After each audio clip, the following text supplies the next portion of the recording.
Manuel, and on today's episode of the program, we'll be talking to one of Nigeria's finest business minds who is with us here in the studio to help us throw topics on some of the issues young Nigerians we want to know about.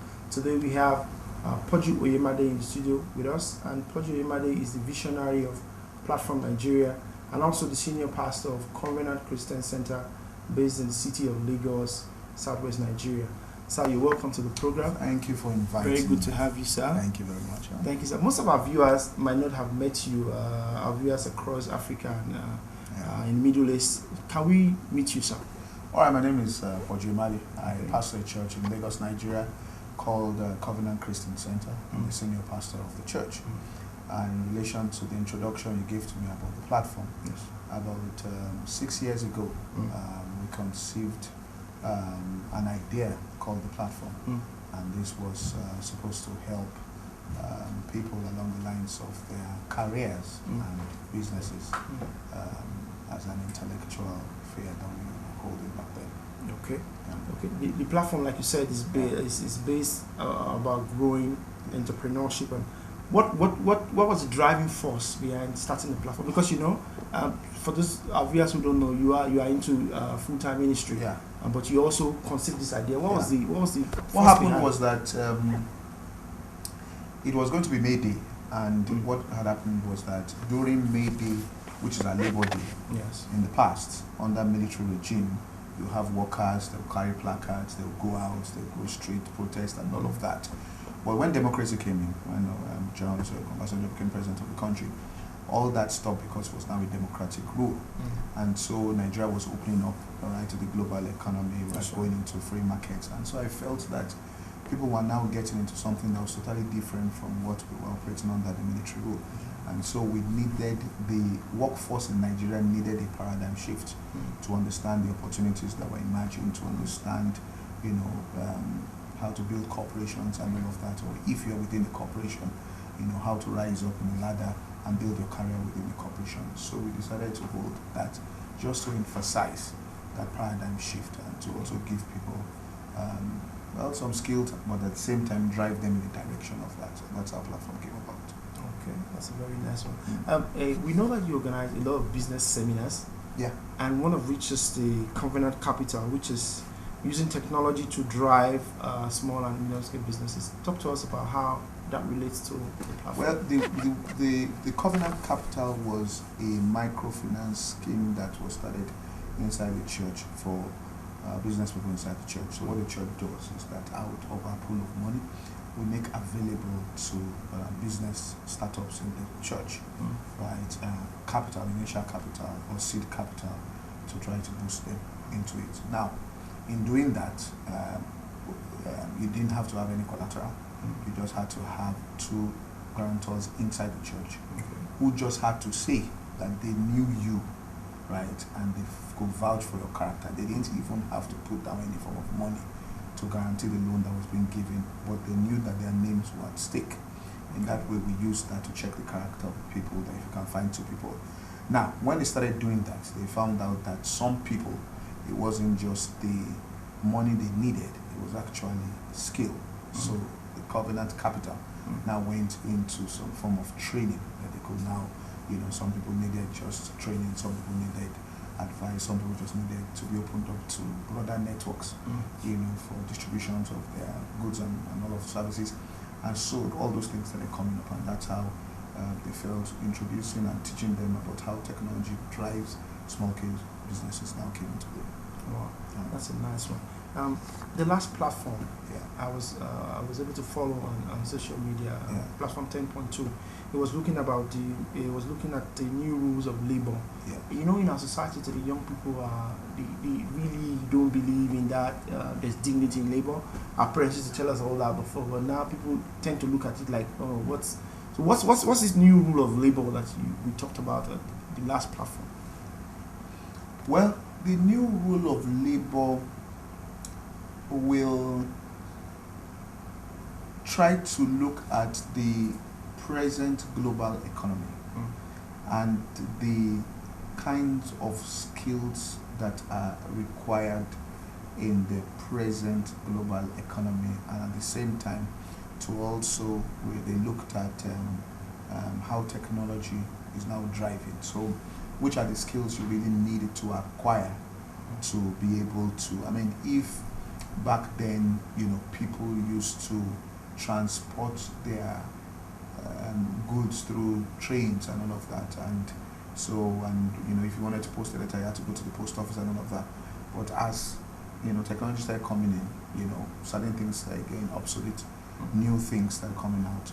So the form of kind of labor and skills that are required, or skills for the labor that is now required, has changed. So they were looking at that, and I think in that particular platform, what they were concentrating on is how the internet, how social media, and all these tools are now driving labor.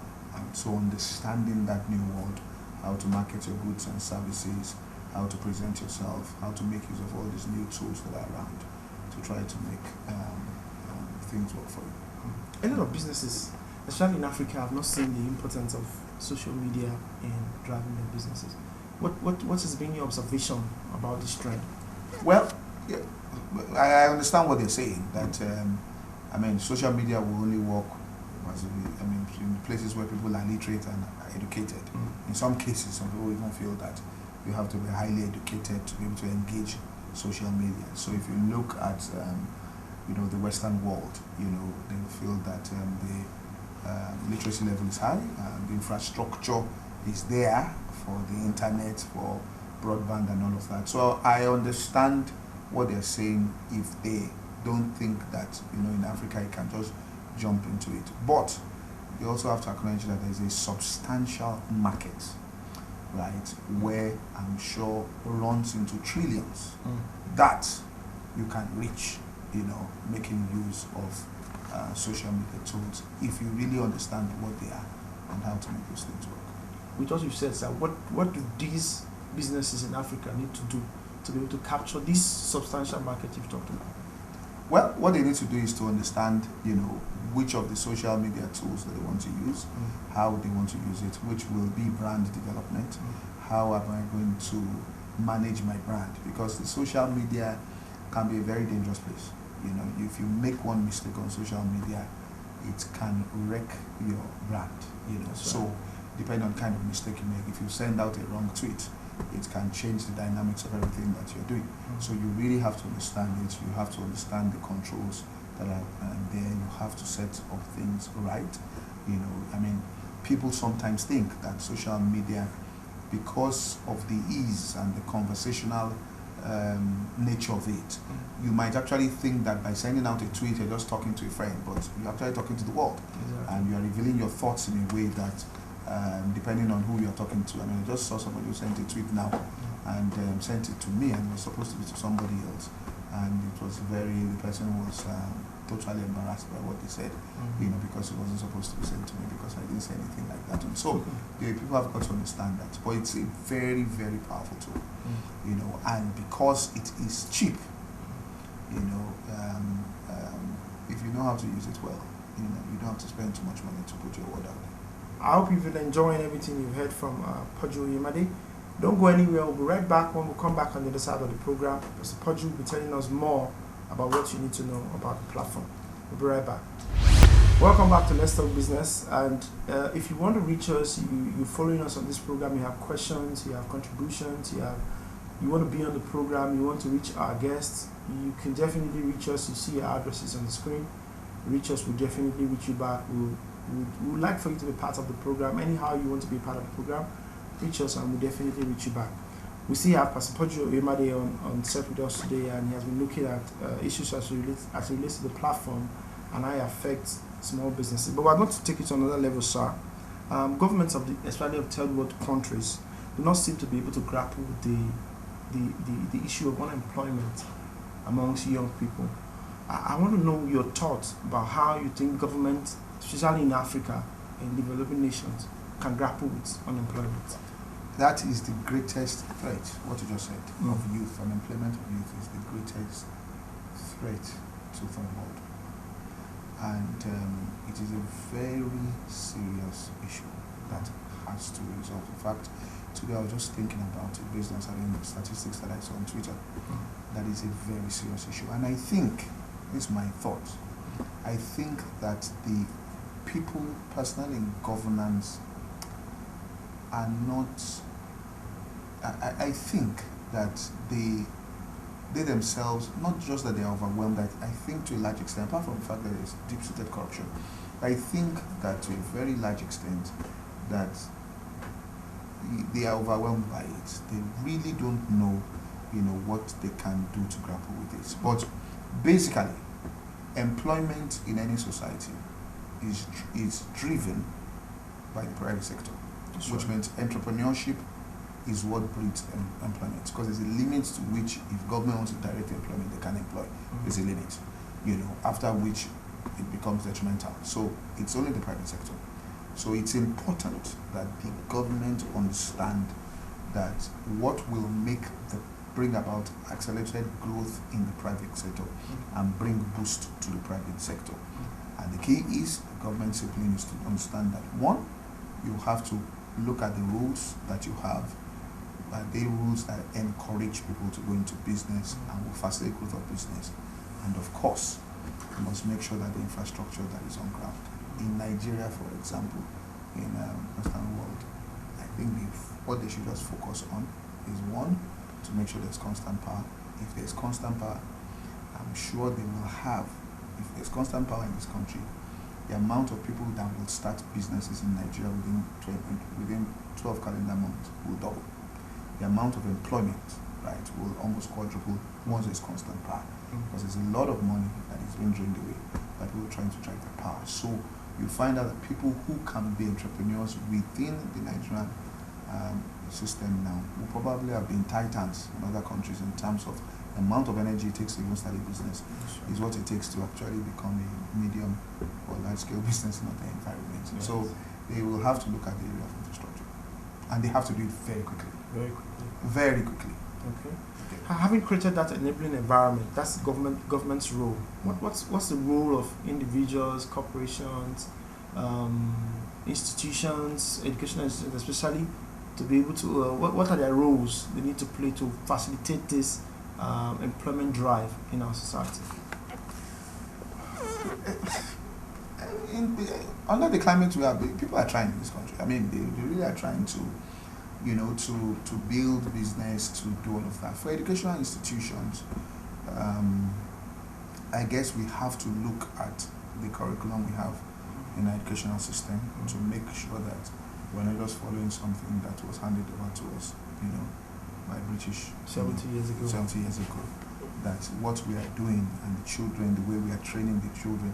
Because there's a reason why, if you leave, for example, in America, if you leave admission without regulating it, they said 70% of the people that will be going into universities, the top cadre of universities, will be Asian Americans. And the reason is because of the way they are trained while they were young in analytic thinking and all of that, which has allowed them to excel in certain things. So people will have to begin to look at the educational system itself, what really is happening in the environment, are people being trained, to develop and grow businesses, or are they trained to go into an employment sector that is non-existent again, and all of that. So I think there has to be that kind of examination. But let me just say something here.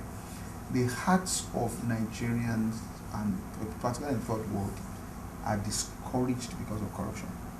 Because if the dragon of corruption is not dealt with, the feeling is that even if we play by the rules, we're going to get cheated out of it by somebody down the line. So there is an unwillingness inside people to play by the rules, except they are guaranteed that they will be able to control their destinies after they play by the rules. Which power, is not given to you except you discover how to develop that kind of power. But outside that, so that corruption aspect has got to be dealt with. And that's what it has to be dealt with. It has to be dealt with in our private sectors, education. It's everywhere. But I know that there's a role also for individuals to play, and I know you are a driver of individuals having their roles and playing their roles in creating employment for themselves. Talk to us about these roles that individuals have to play. Okay, let me say this way. The final solution will come from individuals. That's right. Okay, let's be frank with it. Will come for individuals, but these individuals will almost have to operate at what we would term a genius level, in the sense that they will have to understand that their assignment is to consciously live above their environment and try to, because if you have this kind of individuals that generate that kind of thing, then they can begin to make adjustments. I mean, if we look at some of these countries, we say strong on like America, if you looked at it them 100 years ago, some of things going on now. What's going on there? Yeah. If I was, I mean, people owned private armies that were stronger than the military of America, that would outgun the American military, and those armies were up for grabs to the highest bidder. You know, so people bought elections. It was, I mean, this is not, they paid, they brought cash, you know, and all these things. But they had individuals there who expanded their business, grew against all odds. And so the government had to even design laws to catch up with these people, to be able to regulate their activities and all of that. And to an extent, they found out that once politicians realize that the only way you can keep power, once they realize this, the only way you can keep, because what they want is power, the only way you can keep power is that you need to improve or be seen to improve the lot of the people to keep power, then they'll start doing that. And it's individuals that can force that to happen. That's right. That's a very nice one. I want to thank you very much for your sharing your thoughts on this. Let's Talk Business is a program that is not just targeted at medium and small scale businesses, but targeted at also young people who are fresh graduates from universities. We know, like you said in one of your suggestions you gave us now, that our curriculum is not built for people to have that entrepreneurial spirit.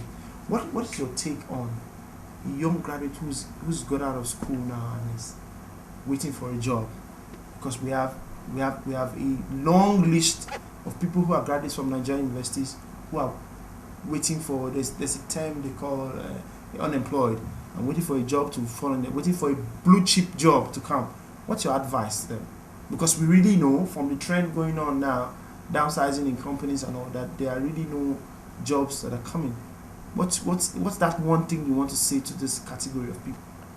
It might be hard for everybody to take it in, but they should understand that they have a personal responsibility to improve their lot and the lot of their future family without having to take permission from government or the environment.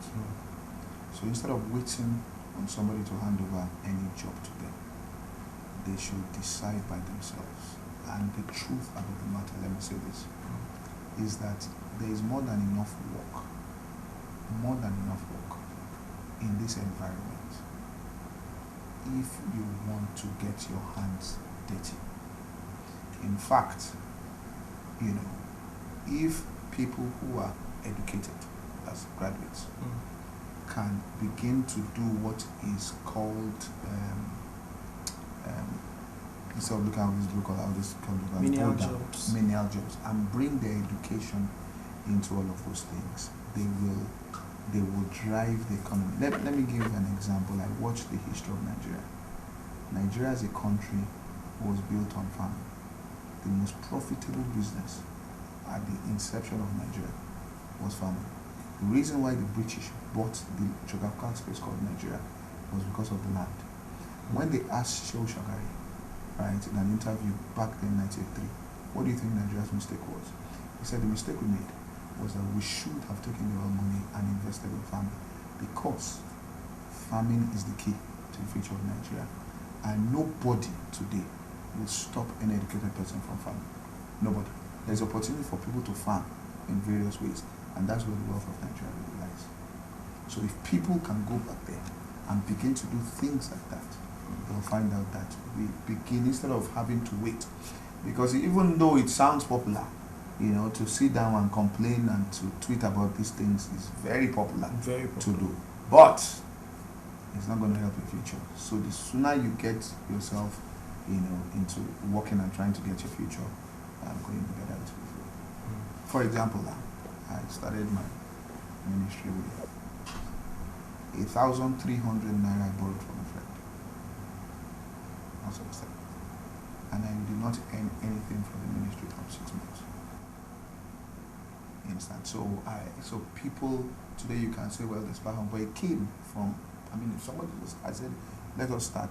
Give me 1,300, and I paid for something and started and put it out there. So, and I mean, we have not used electric power from Nigerian electric company in our ministry. I mean, even to put on the light switch in the last 6 years, not once. Everything is driven by power we generate ourselves. You cannot know the expensive that is. But I don't complain. I don't. This is what you have to do in the environment until we get to the place where you have enough voice and capacity to change in quarters and areas in which you want to change it. Having said all this, on the final note, what's the next platform? What are we looking at with all these challenges you talked about? Where's the next platform going? I don't talk too much, but the next platform we're going to have to address, look critically at the Nigerian problem, at corruption and unemployment, and then we're going to look critically at the role of the church, the state, and politics. The role of leaders in the church in social reform, in governance, and in relation to politics. So it's going to be, we're going to have a closed door session, and then we're going to have a public session, because there are certain things that have to be said. And I think, to a large extent, to be honest with you, even the Western world, one of the platform speakers said this, and I got what she was saying, and she used to be director of policy and strategic planning for the State Department of the United States government, the first woman ever to hold that position.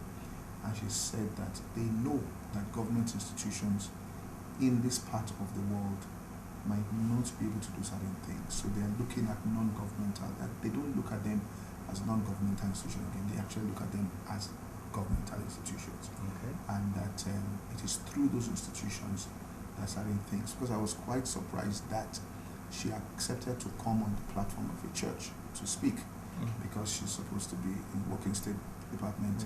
She was next to Hillary Clinton. So for her to come on the platform of the church, but they recognize that these institutions now are the institutions in the third world countries that can actually become the vehicles for reformation and change. So we want to look at that in the next platform and see how we can exploit that. All right, thank you very much. Thank you. We look forward to the next platform. And we also hope to be a part of it. I'm sure. Thank you very much for coming on the program.